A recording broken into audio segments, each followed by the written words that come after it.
Come in everybody, come in. Let's go everybody, take a seat. Ready for a fun session, obviously, because I'm at the head of the class. Alright, that's just me.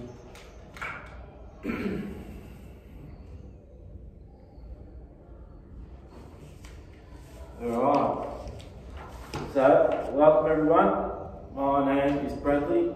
I'll be the head of the class today. I'll be teaching you how to prepare to work safely in the construction industry. Alright, everybody excited or what? Pretty quiet one, that one, alright? Or you can do better next time. Alright, these are our facilities. Alright, we're in the boardroom. Alright, as you can see, the window's just there. We've got the door, got the come out, we've got the toilets just out the door in the middle there, alright? This is our evacuation plan, similar thing. Got the window here. Worst case, we use the window. At the end of the day, we're not paying for it, right? But best case, right, we come out the door, we go to that main entrance, alright? Save everybody time and money, alright? It's a bit of safety, that one. Alright, our overview of the session, our learning intention. By the end of the session, students will have the necessary knowledge in work health and safety before starting construction work. Alright? By the end of the session, you all should be able to say, I can identify construction hazards and take appropriate measures once identified. I can outline the use and correct scenarios for each PPE. I can have an understanding of safety signs and equipment. I can have an understanding on multiple different safety procedures. Basic roles, responsibilities and rights of duty holders according to jurisdictional health and safety legislative requirements. A couple of big words in there. Alright, we've got number one is our employer. The role of the employer is that they must ensure that everyone involved in the construction project, including workers, contractors, and even the public, stays safe and healthy. Some of their responsibilities may include providing a safe working environment, ensuring that all equipment, machinery, and tools are safe and properly maintained, make sure that they're providing necessary training, information, and supervision to workers. They need to make sure they're implementing safety policies and procedures. They also need to make sure they're appointing competent workers to oversee health and safety. Right? Their rights might be they have the right to require compliance with health and safety regulations from employees, contractors, and other duty holders. Right? Pretty simple stuff. Number two is the contractor. The role of the contractor is that they are responsible for managing the health and safety on the construction site during the construction phase.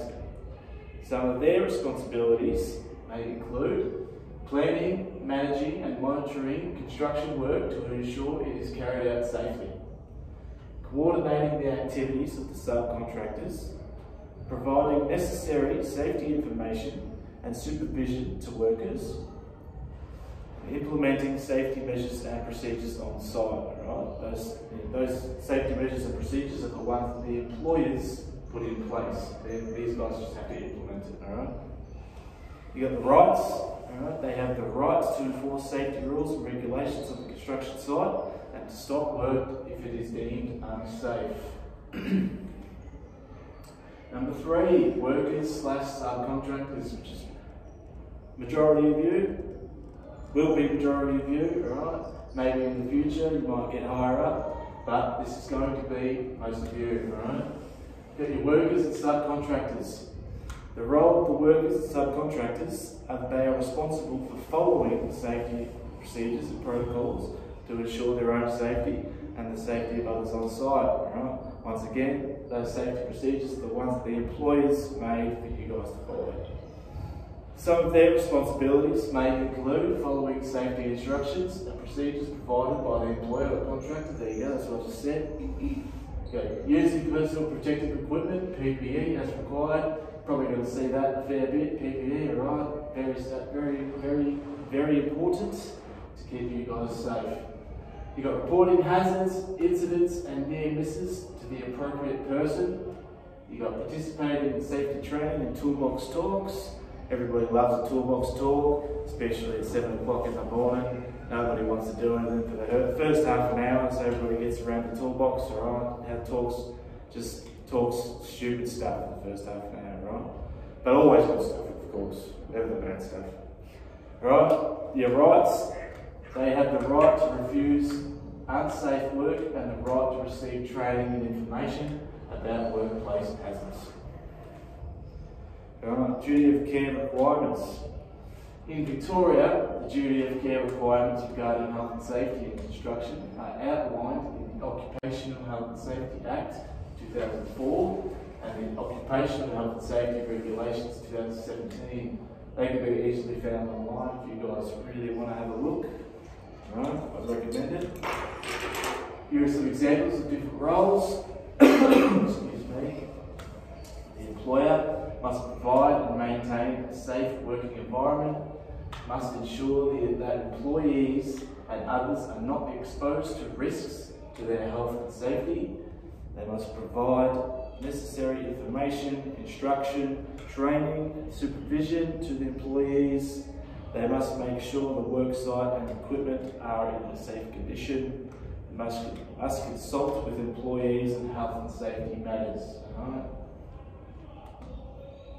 The contractor, they must plan, manage and monitor construction work to ensure it is done safely. They must provide a safe workplace and systems of work. They must cooperate with others on health and safety matters.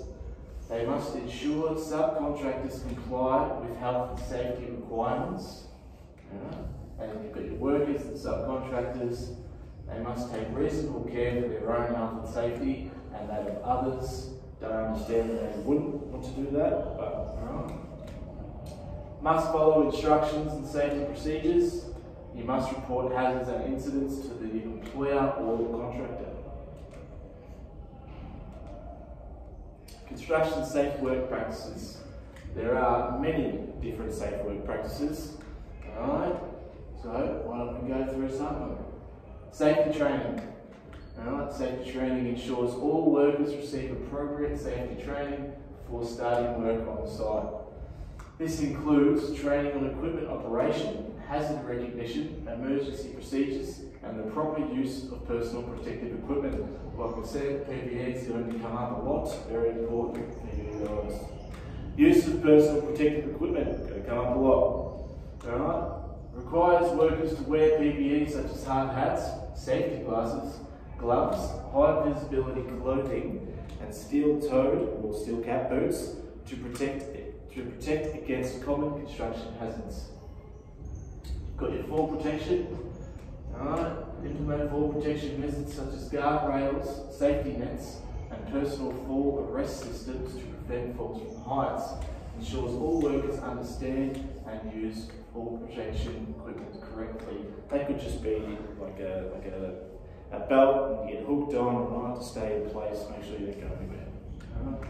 A couple of things here, right? Head protection, falling, floating objects, overhead objects. Eye protection stops the dust or particles, metal shavings, acids, stuff like that. Got your hearing protection, to stop the loud tools and machinery, alright, from getting in your ears, alright, that stuff's dangerous. Got your high visibility, alright. You got your hand protection, stops sharp objects or hot objects, some chemicals and stuff like that, your electrical stuff. You got your pants, alright. The heavy duty pants to stop the cutting, stop the chainsaws. It might not stop the chainsaw if you go hard enough, but you don't need to go there at least like that, right? We've got our foot protection, right? And our harness maintenance. It's kind of what I talked about before.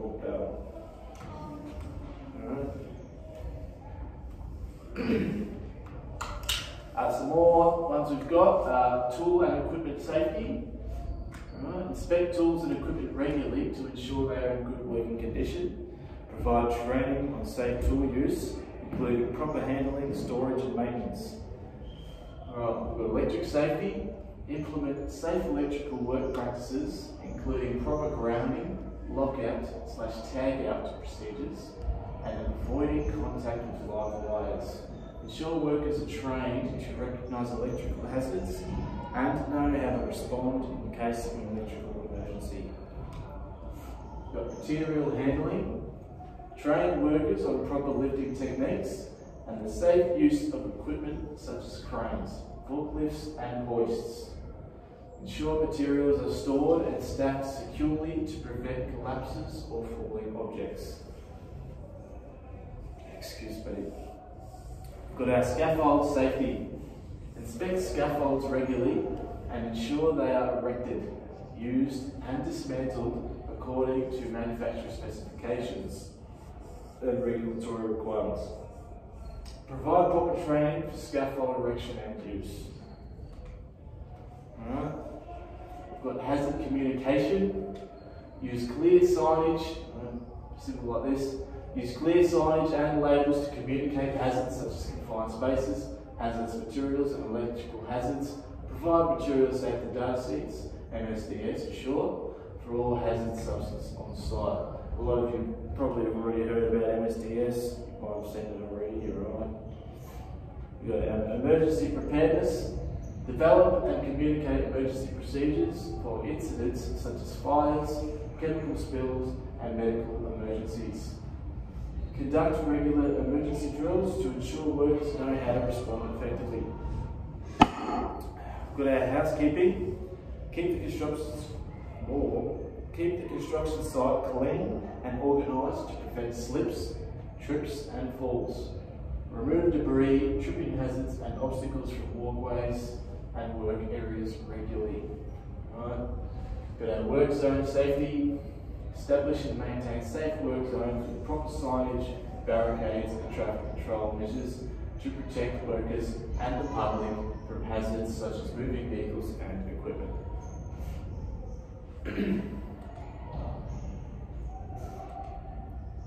Alright, basic principles of risk management.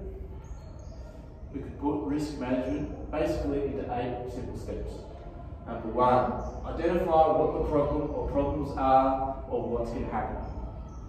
Alright. Number 2, identify who may be harmed or what the impact on the project progress could be. Number 3, determine how many risks may arise if the problem occurs. Number 4, decide what control measures need to be in place to prevent or solve the problem. Number 5, determine if any risks remain. Number 6, document all the findings from the risk assessment. Number 7, create contingency plans in case of the first or second plan does not work. Number 8, review and revise everything above as needed throughout the entire project. Just remember to always keep in mind there are never any guarantees that a project will be without too many risky situations appearing along the way. Even with all the proper planning and contingencies in place, the danger of risk is always present. Simple activities can cause major issues, meanwhile issues that a person thought would be a problem may never happen. Right? Simple thing like this, I've got a computer here with a charger, that cord is in the way. You wouldn't think it's an issue, but if I went to walk that way forgetting that cord was there, something bad could happen. Right? I could fall over, I could break my arm. You wouldn't think it would happen, but those things can happen. Right? Construction hazards. A construction hazard refers to any potential source of harm or danger present in a construction site. These hazards can pose risks to the health and safety of anyone present in or around the construction site. Construction hazards can vary widely depending on the nature of the project, the site conditions, and the activities being undertaken.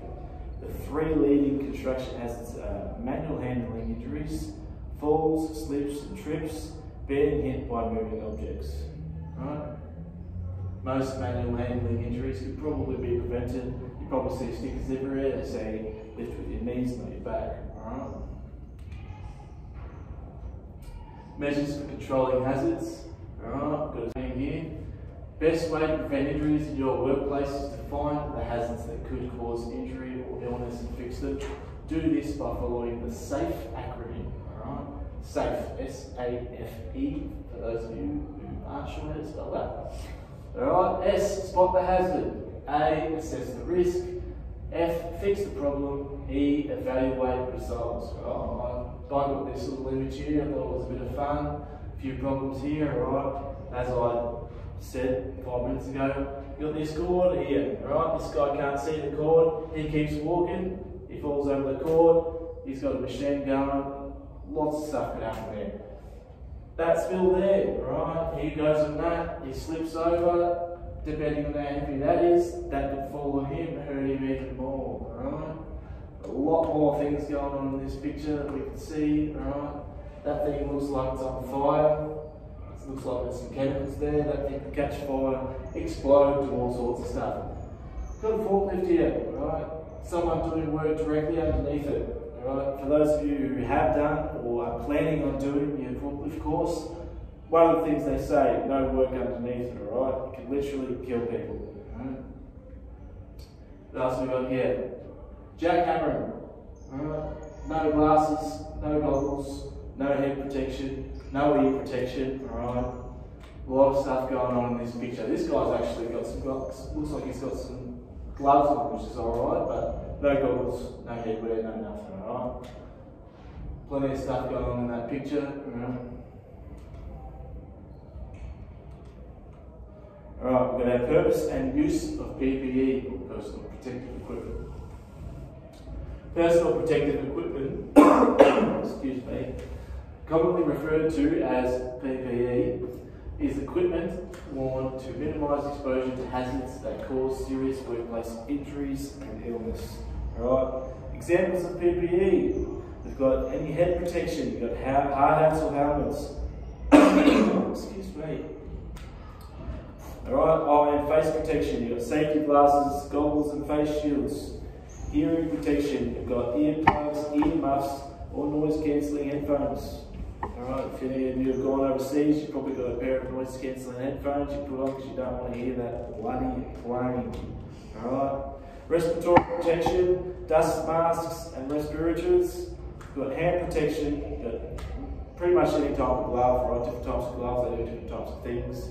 Protect you from heat, cuts, sharp objects, alright, many different things. You got foot protection, your safety boots, shoes or steel cap boots, alright. Your body protection, you've got overalls, vests, aprons or full body suits. Alright, you've got your full protection, you've got your harnesses, your lanyards, your lifelines and your anchor points, and you've got high visibility clothing, you've got your reflective vests, your shirts or jackets. Alright. A couple of things this guy's wearing, alright. Your role of your designated health and safety personnel. Alright. Designated health and safety personnel play crucial roles in ensuring the safety of workers and maintaining a safe work environment. Their responsibilities may vary depending on the size and nature of the organisation, but they may include developing and implementing safety policies and procedures, conducting risk assessments, providing safety training and education, investigating incidents and accidents, maintaining safety records and documentation, emergency preparedness and response, promoting safe work practices, consulting with management and workers. They might look a little bit like this, they might not. Procedures for reporting hazards and incidents. Excuse me. Alright, hazard and incident reporting. Hazards or incidents identified during day-to-day activities must be reported to the appropriate manager. If the hazard or incident can be rectified immediately, the manager should take appropriate action in consultation with the health and safety representative. If a hazard or incident requires greater investigation, this should be recorded by the manager or reporting staff member and the proposed risk controls identified in consultation with the health and safety representative. Hazards identified during formal inspections should be recorded with an action plan on the inspection checklist. This is general workplace inspection checklist. This is what it might look like. Alright. I actually have a couple of these laying around in case you guys wanted to take an extra look. Alright. Come around and give it to you guys now.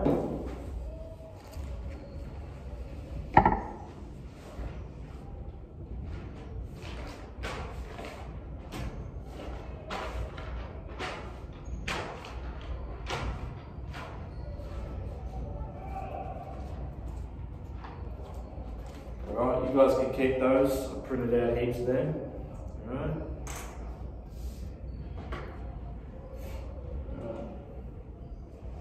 You got your procedures for responding to emergencies. Procedures to follow in an emergency should include raising the alarm and informing the rest of the crew or staff. You got your on-site emergency response using fire extinguishers. Contacting the emergency services and continuing to communicate and work with them. Crowd management, including evacuation where necessary. Could be public people, could be workers. Alright. Evacuation of people with disabilities.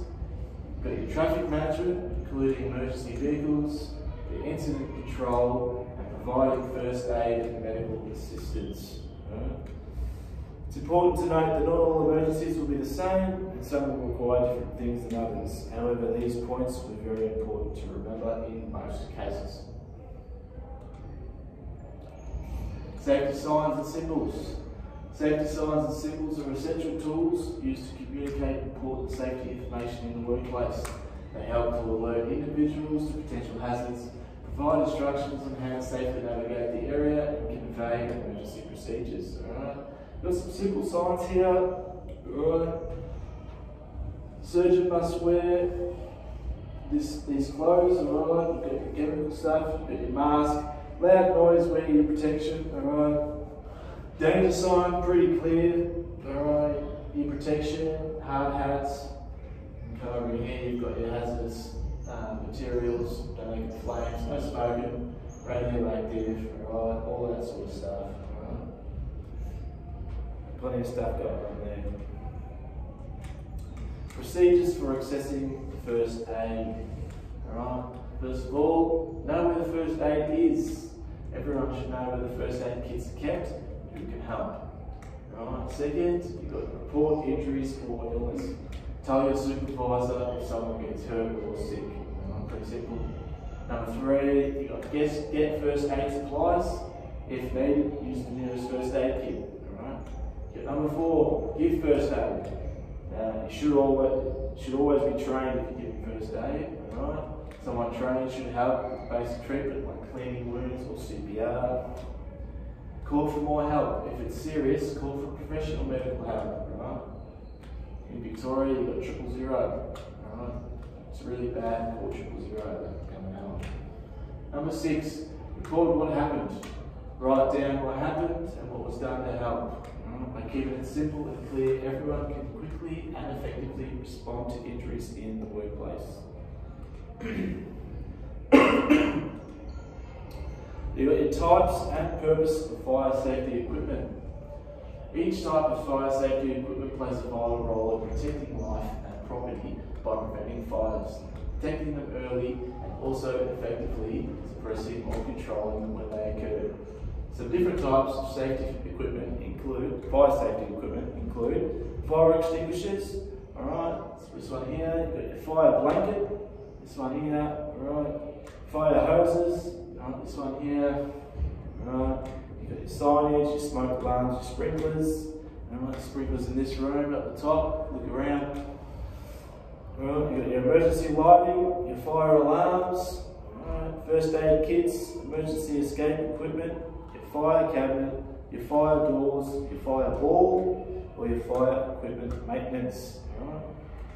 Fun time. Here we go, we've got your quiz. Alright.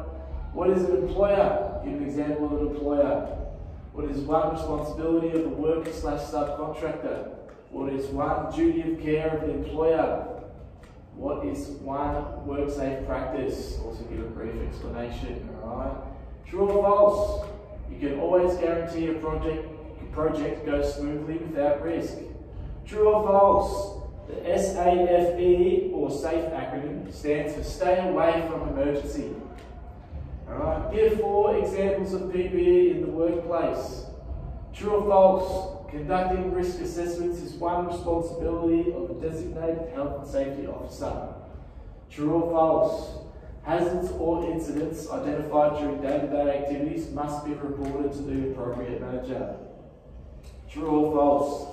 I should leave the site without raising an alarm or helping others in an emergency. True or false? In the case of a serious injury, I should try and help the person by myself without calling a professional. True or false? A fire blanket and a fireball are both types of safety fire equipment. Alright. Now, you should all have pens. Alright. I've got some blank pieces of paper here. I'll come around. Just name them 1 through to 12, and then write your answers down. Alright. Some of them will be written, some of them will be true or false. So I'll give you a bit of time to do that by yourselves. Alright.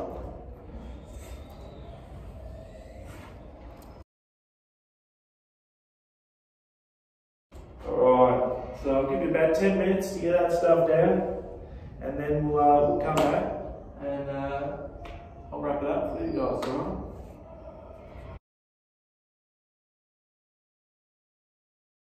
Alright, now that you guys have finished your quiz, we've now finished the class, alright, it's time to wrap it up a little bit.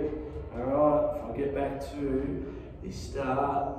Now, I'm not great with computers, so bear with me a little bit, alright? There you go, like that, like that. Yeah, look at me go, how's that, eh? Alright?